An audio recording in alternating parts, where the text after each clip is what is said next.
kundi pati na rin po sa ating mga kababayan na nagmula pa sa Canada. Maraming. Sino yung mga galing Canada dito? I am humbled. Talaga.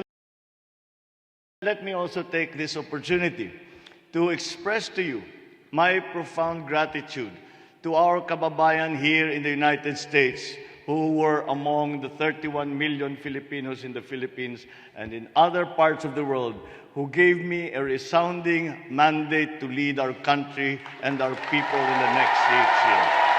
Maraming salamat sa inyong tiwala. Okay, so as part of the requirement by the Philippine Consulate, we're required to do our COVID test before we're allowed to get inside the venue where we're gonna meet the President of the Philippines, Ferdinand Bongbong Marcos. COVID test.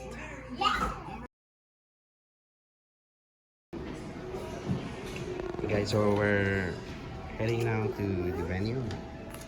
Okay. JC getting ready. Hi JC. Hi. Unfortunately, Mommy and Jasper cannot come with us because they won't allow Jasper to go inside the venue. By protocol, they only allow 10 years old and above. Anybody who is 10 years old below is not allowed to come inside and join the crowd. So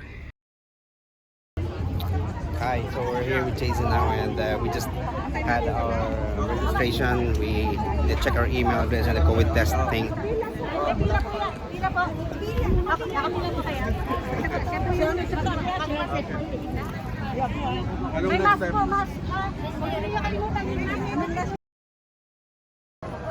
Okay, time check is 1:47 and they're still doing some registration. Double check if these people got COVID test or not, and change with tickets. And we'll go there, line up. Hindi magutom ang mga pamilya. Kayo dyan sa kabila at kami dito, tayong lahat yun. Ang nandito sa Amerika kumakayod para hindi magutom ang pamilya natin. Hindi mo natin ginusto to. Kung meron lamang maayos na hanap buhay, ito ay polisiya na hanggang ngayon. If you're complaining na mga sugat sa bawat magulang na nawawalan sa kanyang anak at mga anak na lumalang Pilipino. Okay, here we go.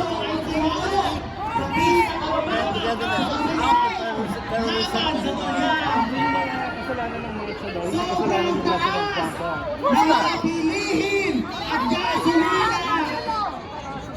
Ang ating pagpublikang propagation ay hindi pa rin nasusunod. Kailan lamang ay natapos na ang pagkakataon nila ng budget. Ang tulad ng mga nakasama namin, hindi ginawang prioridad ang tunay na serbisyo. Being a good president. He's already doing it. He's already on the road to success. He just wants equality. Everybody will be happy. He's forming a very good government under his administration. So ano yung pinakaunang gusto yung mga accomplish ni President Bongbong Marcos? Ang nakakayaman na hindi na ibabalik sa bayan. Kaisa tayo. Ba't tayo mag-aaway? Pagpuno ng mundo, ba't ba tayo mag-aaway? So ang pakay niya sa UN is food security, renewable resources, at climate change. Ano yung dapat ma-prioritize niya para sa Pilipinas? Well, first, like I said, equality. Everybody will be happy. And some of the overcoming people will go na para they don't have to leave the country. They don't have to leave the country just to work. He will try his best just to make everybody happy, especially the OFW. Malaking bagay yan. Thank you po. First name and last name na. George Mendoza, go classmate. And then saan po kayo dito? I'm from Queens, New York. Woodside, Jackson Heights. Jackson Heights here. Thank And then you. kaklase niyo po siya? Yes. Saan po? Nasa, okay, sige po. Thank you. And then, ano ba siya? How was he as a student? Oh my God, he's really good. Ang bait na, matalino. So, naisip niyo ba dati na magiging presidente sa in the future? Well, there was Parang gano'n eh. Alam na din. Meron siyang foresight. Naramdaman na niya. Oh, alam na niya. He's a good guy. He's a very nice guy. Very humble. Thank you. Salamat po.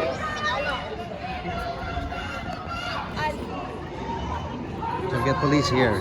It's almost done.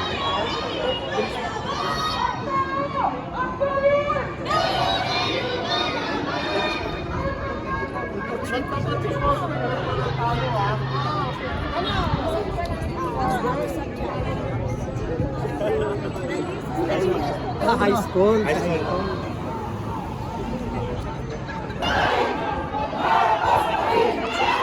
Yeah, okay.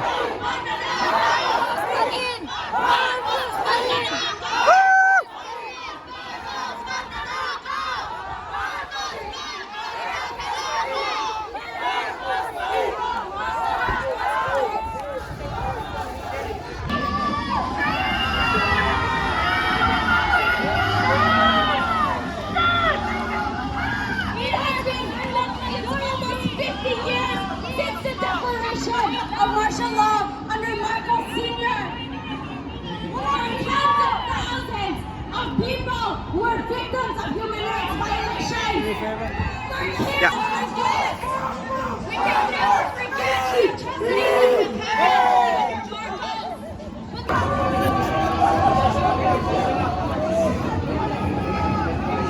Okay, so we're inside now together with Jay-Z and we just ran through the security check. Okay, so they're doing security check. And the guy will be doing the security check now. There you go. Hey, Jay-Z. So Kuya Man Nakario is there. Category is there. Malakut. You're there. Doing the check.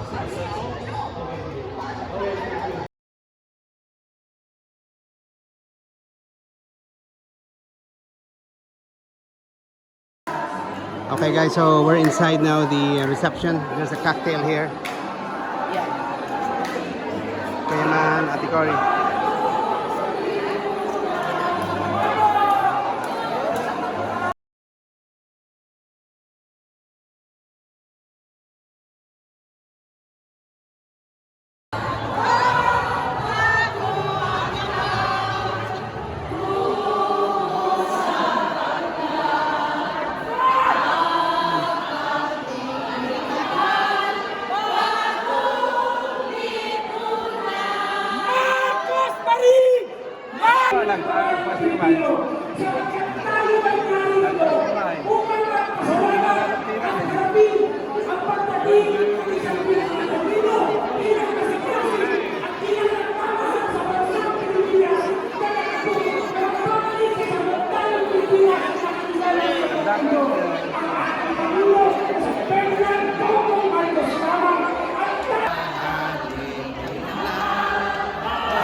Okay, so we're seated now and we're waiting for BBM to arrive.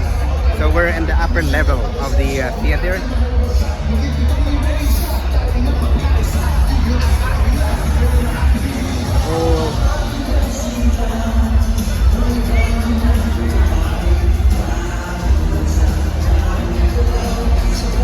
Okay, we're getting ready. Para sa isang bagong Pilipinas. Oo lang, at saka peaceful community and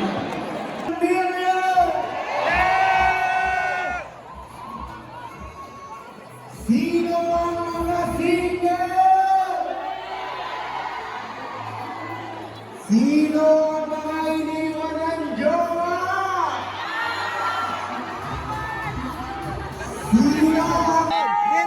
Come on, come over here.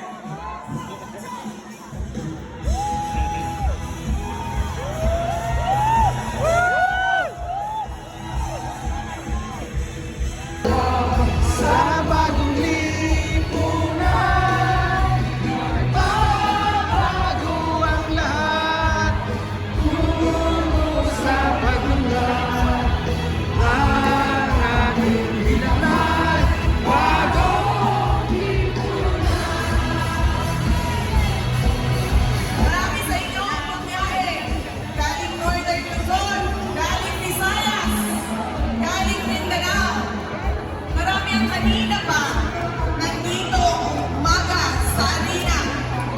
Daisy.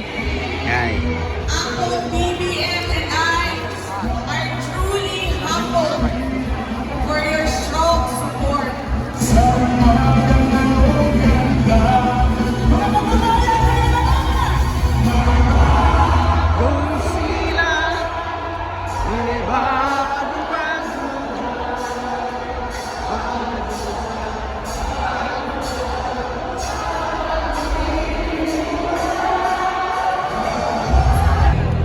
We offer you a tandem endowed with wisdom and experience. Palagi akong tinatanong, bakit si BBM? Dahil naniniwala ako sa kakayahan niya na mamuno bilang Pangulo.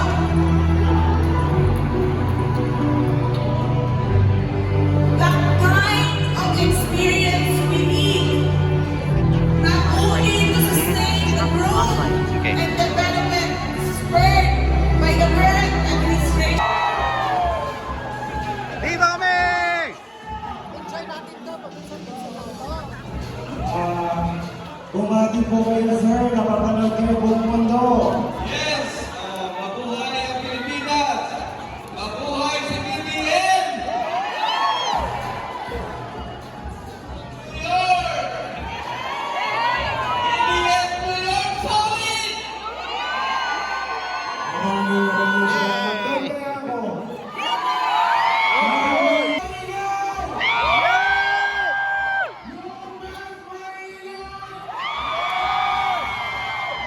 Sinasabi dito. Isa pa!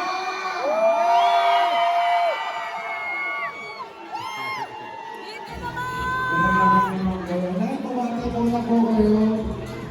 Rights from New Jersey Philippine Nurses Association.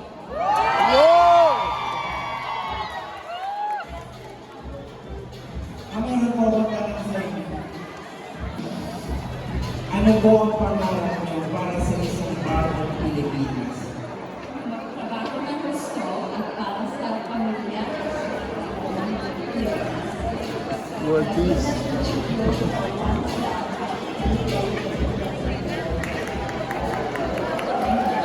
Maraming salamat po. Parang binubulungan nila ako, ma'am. Kapag bibigay din sa batas ko sa inyo sa akin nila. Ikaw sa harap! Duterte! Bagong Pilipinas, bago! May prinsipyo, may isang kaibigan nyo! Siya si Bongbong! Marcos! BBM!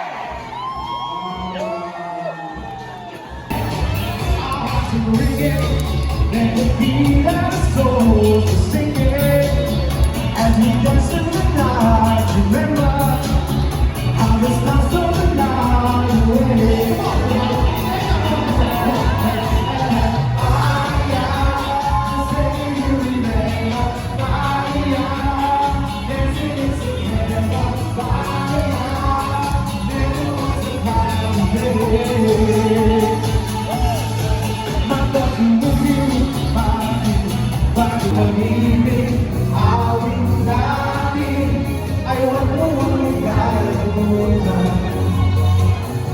Pagbago ko naman ay aming kapag-ibigay.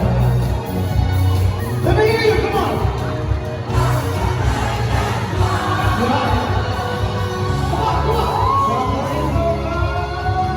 Ang isang pag-ibig. Yung mas maingay. Maganda mo!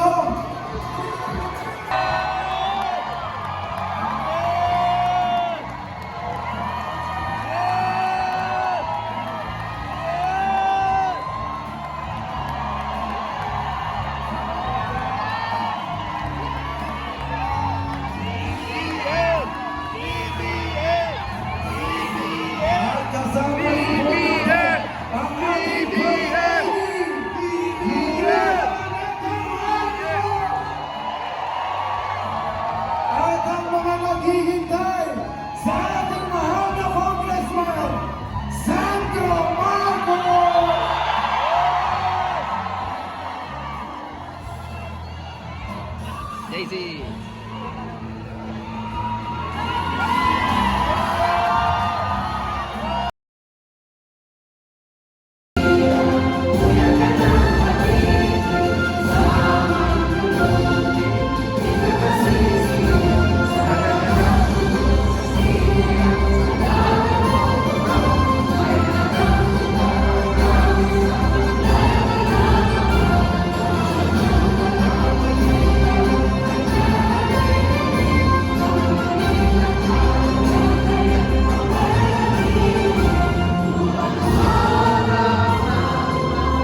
magbigay ng kanyang paghungad na mensahe.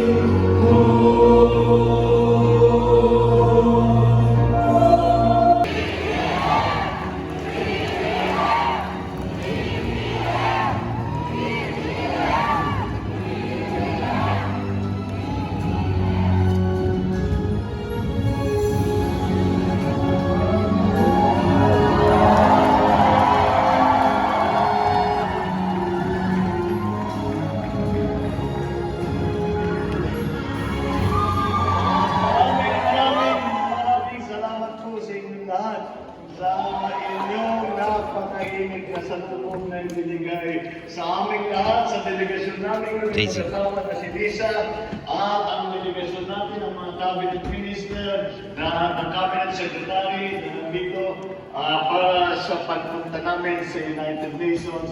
Ngunit pinakamahalaga, lahat po kayong mga Pilipino na natitira dito sa East Coast, maraming pong salamat at kahit papaano, alam ko naman na busy kayong lahat, at kahit papaano kayo po ay nakahanap ng kaunting panahon upang makadalaw dito sa ating pagtipon-tipon ngayong hapon na ito. Maraming salamat po sa lahat.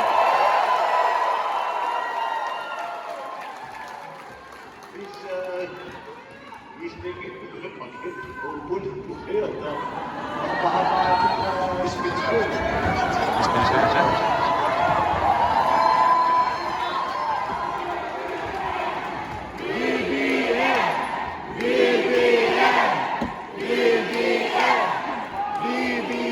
Babatiin ko lang po ang ating mga kasamahan, ang ating kasama sa Philippine delegation na nandito ngayon. Andito po ang speaker natin, Speaker of the House of Representatives, Speaker Ferdinand Martin Romualdez.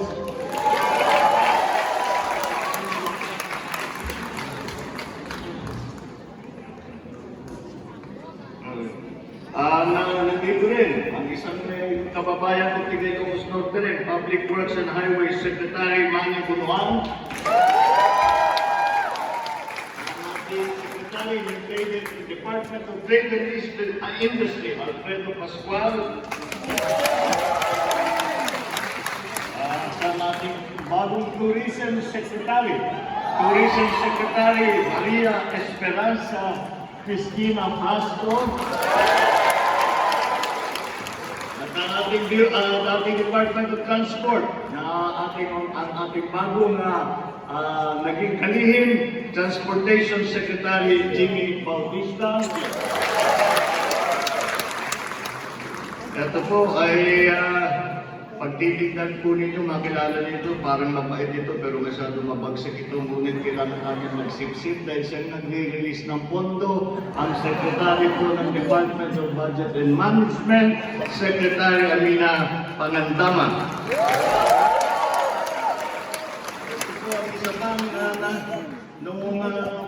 Nung siya'y napoy, nagpasalamat siya sa akin.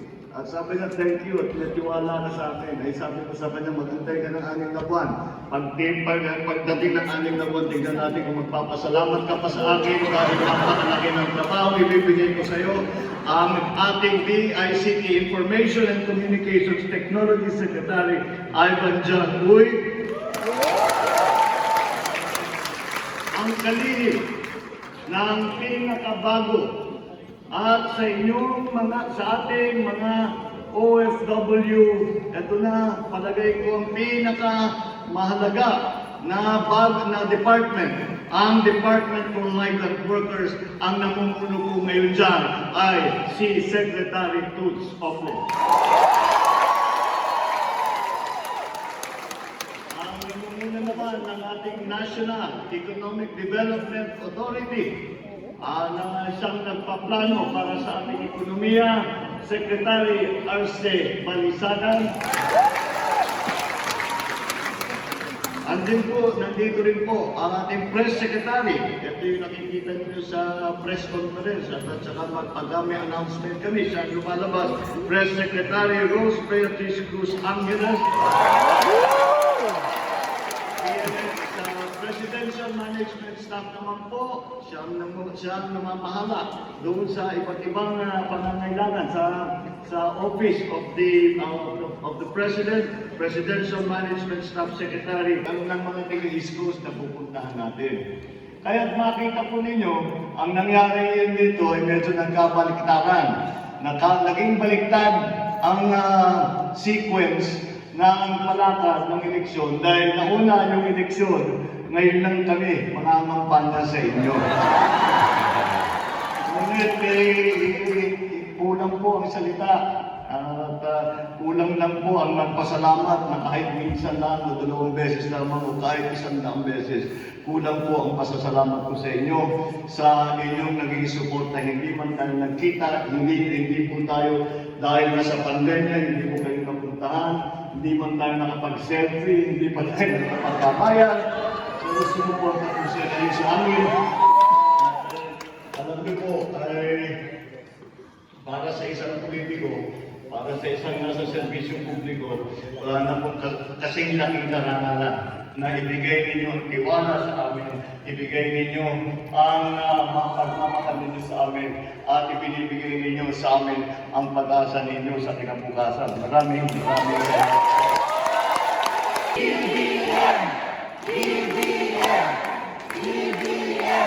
Na ganyan. Alam mo ba yan kung ano yan kay kabataang barangay? Ang pinumumunuhan ng dati ni Amy, ni kapatid kong yung ate ko. Pero sabi niya, kaya dahan-dahan kayo mag-display ng shirt na ganyan. Dahil sabi ni Amy, iba na raw ang kahulugan ng KB, hindi na kabataang barangay, katandaang barangay na. Di ba, basta tatanggap pa rin tayo ng nakabataan. Napakasaya po na makasama kayong lahat ngayong hapon para sa ating pagtitipon na ngayon. Nalalakang popular, kanina lang mula Pilipinas. At bagamat mahaba naming nilakbay patungo rito, ang pagod po namin ay nawala at natunaw, nalusaw ng mainit na pagtanggap mula sa inyo. Aming mga kababayan, hindi lamang dito sa New York at iba pang mga lugar dito sa US, kundi pati na rin po sa ating mga kababayan na nagmula pa sa Canada.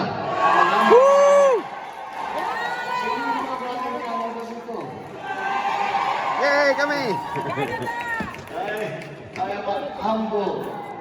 Talaga naman I'm overwhelmed. With Filipino pride to see so many of you finding time kahit na busy ang schedule niyo na nandito para sundan ang ating sigaw ng pagkakaisa. Let me also take this opportunity to express to you my profound gratitude to our kababayan here in the United States who were among the 31 million Filipinos in the Philippines and in other parts of the world who gave me a resounding mandate to lead our country and our people.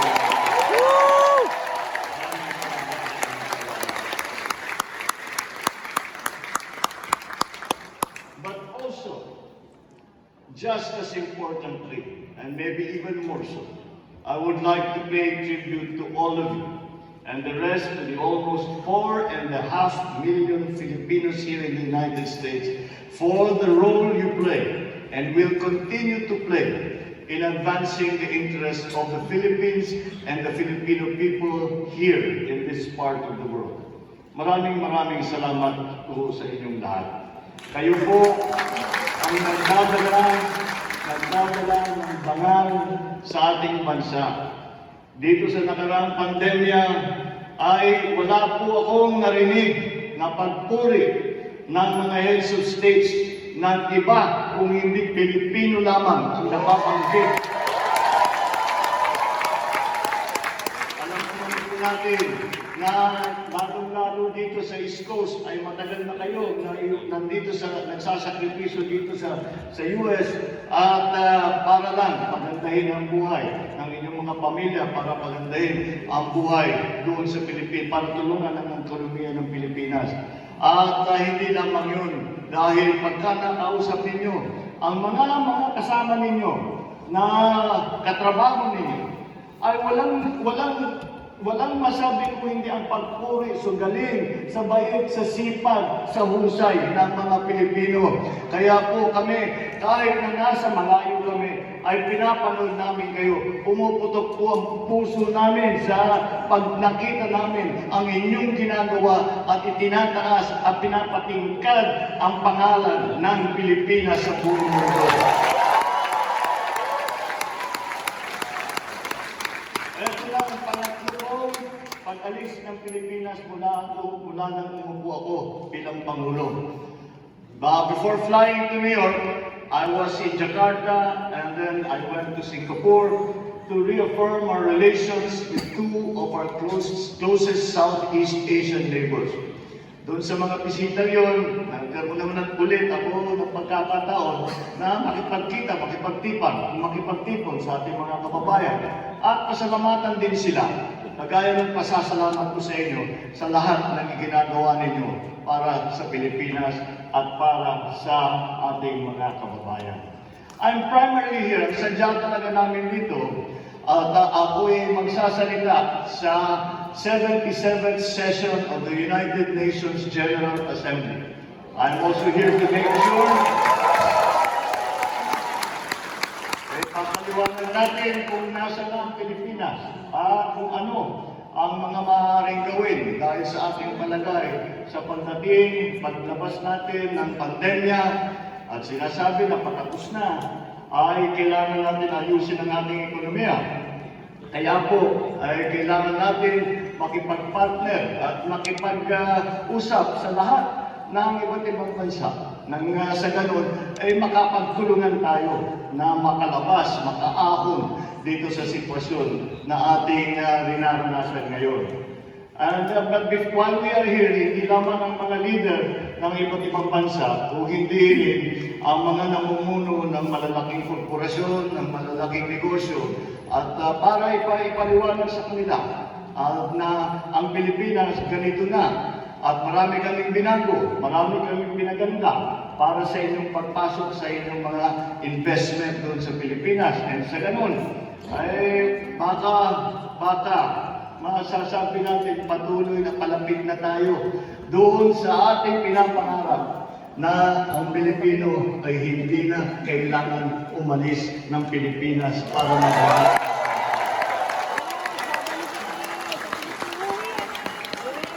Habang nandito ako, we will be working hard to get other things done for the country besides addressing the UN General Assembly on Tuesday. The same way, my father, President Ferdinand Marcos, and my mother, Imelda Romualdez Marcos, did on several occasions during his incumbency. I will share our views on a number of global concerns and the role the Philippines will play as a responsible member of the family of nations in addressing these concerns. I am hoping to be able to meet President Joseph Biden and other world leaders on the sides of the UN General Assembly. Alam niyo po, yung nakikita natin minsan sa television, yung sa malaking hall nila, nag-i-speech.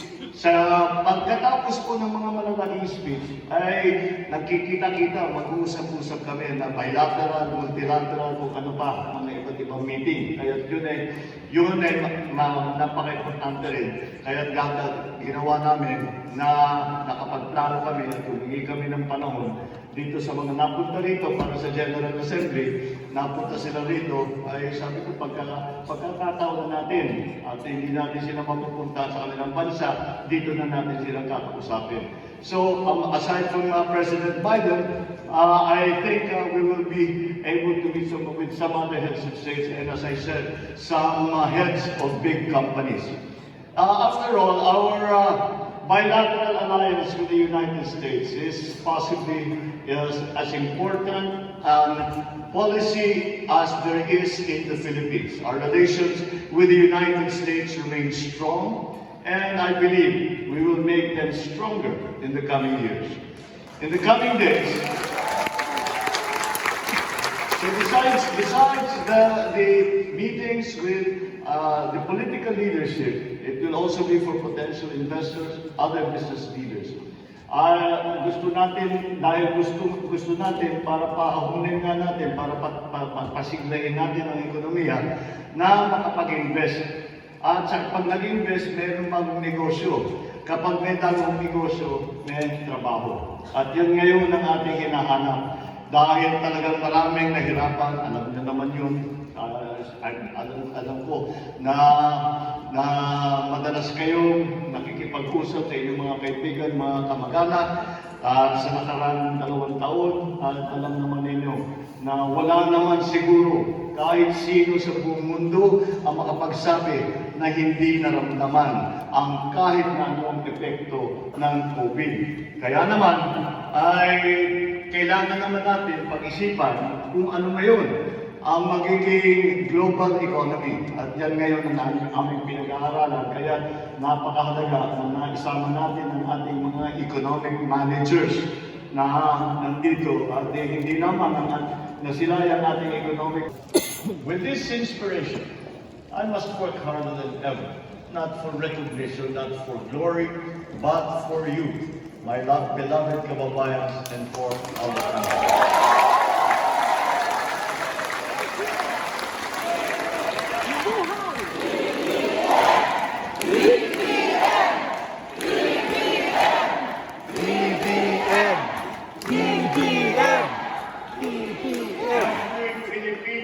Who leaves the country to work abroad and who sacrifices by leaving their families in the Philippines should have a government that they can call home while they are away from the motherland.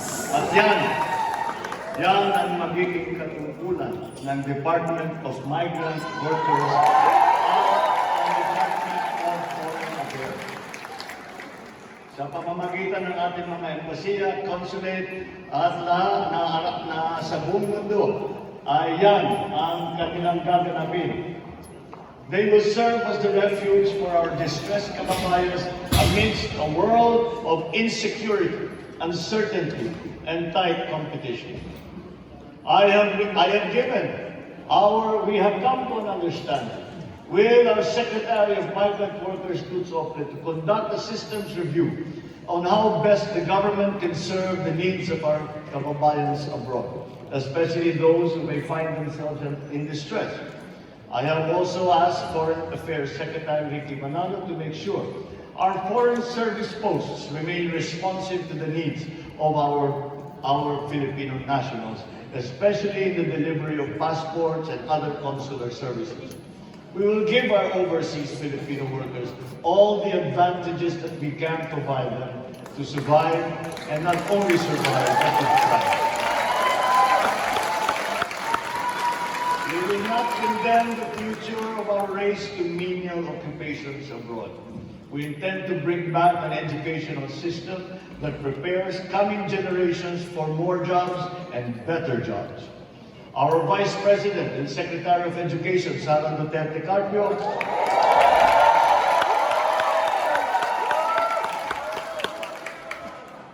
si Inday Sara, dahil nakita nga niya, nung napakalaki rin ang problema, pareho kami, nakakita ko, laki ng problema sa agrikultura, ako na ang in-appoint ko na yung sarili kong secretary. Si Vice President Inday, sabi nga niya, napakalaking problema ng education. Kaya sabi niya, ako na lang kung papayag ka, kahit mahirap ang trabaho, ako na lang ang papasok na natin. And she's doing a great job. Kung saan namamahala, para ba't ibalik, idalhin ang mas maganda na sistema ng edukasyon para naman ang ating mga kabataan ay handang-handa na pumasok ng trabaho kahit saan sa mundo, kahit anong klaseng trabaho, at tayo naman ay pinasuporta sa kanila. We must take care of the Filipino youth because they are the future. Our children must be equipped with the best that we can possibly provide. We cannot scrimp on the amount. Hindi tayo pwedeng nagtitipid. At lahat ng maaari natin ibigay sa kanila, ibibigay natin sa kanila so that they get the best quality of education that we can afford without being wasted. We will provide teachers the materials necessary for effective teaching in this day and age. Ngayon, hindi na workbook na lang at saka lapis at saka papel. Kailangan may device, kailangan may wifi, kailangan may mabilis na sistema. Kaya na yung ating DICT Secretary ay nalalagas na yata yung book na dahil nakakaisip kung paano gagawin lahat ito. Pero gagawin po natin yan. Dahil hindi po tayo makapag-compete, hindi po tayo makipagsabayan sa mga iba't ibang bansa, kundi po natin gawin yan. At ito ay parang naghahabol pa lang tayo.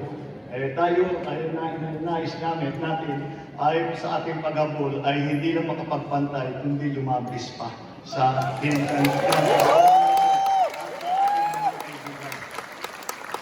We must do, in education, we must do better in international rankings, especially when it comes to the so-called STEM subjects, science, technology, engineering, mathematics.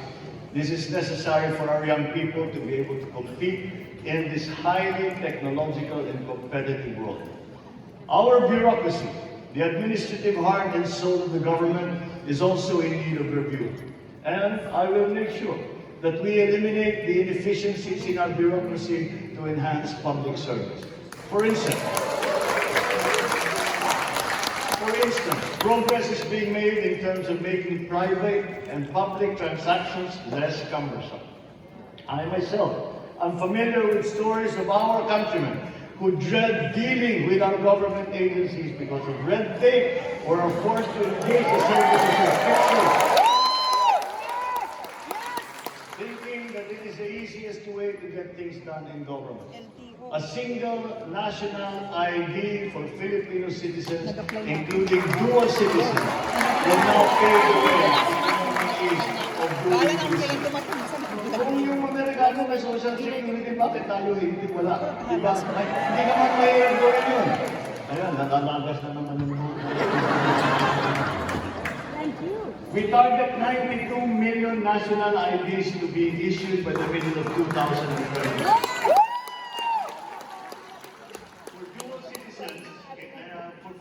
Filipinos abroad, you can register with you will soon be able to register with the Philippine Embassy or Consulate General nearest to you. As we continue to search for more solutions to revitalize our beloved country, it is not the time to look back at the past. It is now time to look to the future.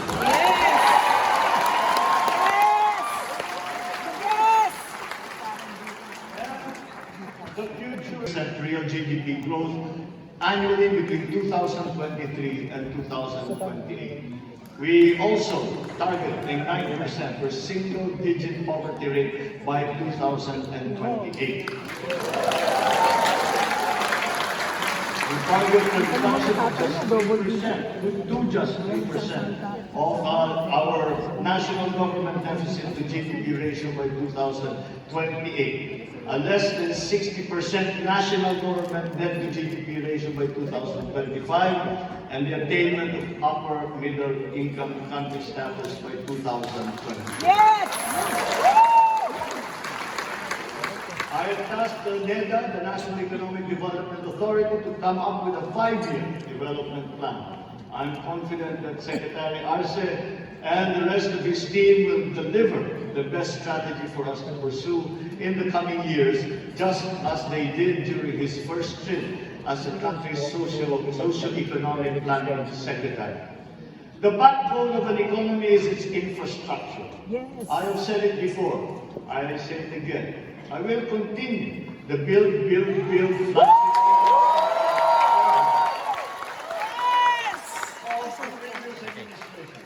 and wherever possible, we will expand it. We must keep the momentum going. We will also raise the level of our other systems of transportations in key cities throughout the country. Investing in modern and efficient infrastructure will remain a very high priority of this administration, as it is a necessary element to accelerate economic growth by generating jobs, improving many sectors such as tourism and especially agriculture.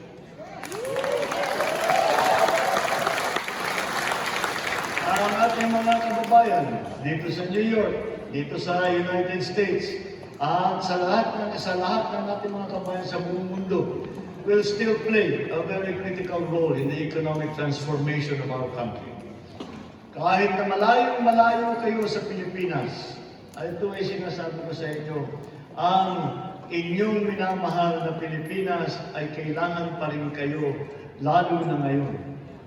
Kailangan kayo ng ating mahatay ng bayan. I stand here before you today to invoke the quintessential Filipino spirit, the spirit of bayanihan, and to challenge each and every one of you to contribute meaningful change back home.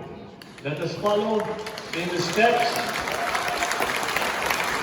Let us follow in the footsteps of a number of exceptional Filipino members of the Filipino community across the United States who have been carrying out very impactful projects for the benefit of our kababayans back home. We have seen many of them lead medical missions in far-flung barrios, construct school buildings, houses for the indigent, provide not just scholarship, but books and school supplies to the poor and deserving students. Others who have the resources have been funding research efforts to find cures for rare diseases affecting Filipinos. Some have gone beyond raising funds to respond to typhoons and other disasters back home, to donate drones and assist in rapid disaster assessment and needs analysis, or providing livelihood assistance to allow affected communities to bounce back. Initiatives that our kababayans in the United States and elsewhere in the world could launch in support of our efforts to develop our agricultural sector are very much welcome. As you all know, agricultural development is a top priority of this administration. We live in uncertain times. Our food security can easily be impacted by disturbances taking place in other parts of the globe. Hindi naman natin akalain. Sino ba magsasabi na magkakagera sa Eastern Europe, sa Ukraine, maapektuhan ng Pilipinas na napakalayo. Ngunit ang lahat ng inputs na tinatawag para sa agrikultura ay naapektuhan. As we face this turbulent time in global history, but as your president, I remain confident that with your three things, no matter how small they are, those three things you will make us succeed if we all agree to unite and to work together. Kaya magkakaisa pa rin ang ating pagkakas.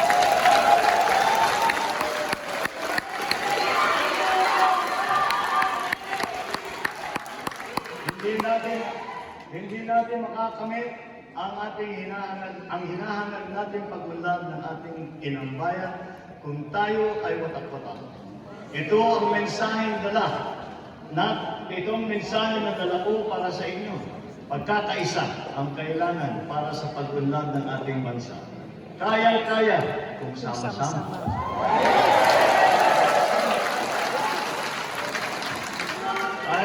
I spoke often during the campaign of the spirit of the bayanihan, and I invoke that spirit again. The spirit of bayanihan that burns bright in the hearts of every member of the Filipino community here in the United States and all around the world. All Filipinos back home, all the 10 million overseas workers, basta't Pilipino, meron puso ng kabayanihan, may puso na malasakit ang Pilipino at na hindi na matatanggal dahil yan ang ating ugali, yan ang ating kultura, yan ang ating tibay, yan ang ating galing. So with all that, with all the little things and the large things that we can all do, let us build this brighter future for the Philippines. And let us look back and say that we did everything that we could possibly do to help our beloved country, to help our beloved country. Magbalangihan po tayong lahat. Mabuhay ang Pilipino! Mabuhay ang Pilipinas! Mabuhay po kayong lahat at maraming salamat at magandang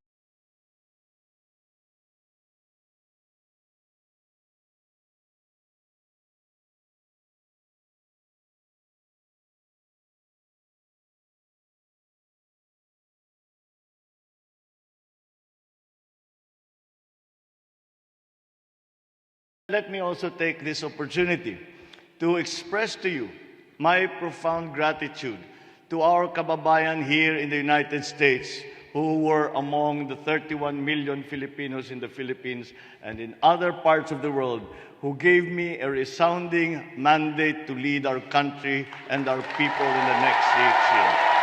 Maraming salamat sa inyong tiwala.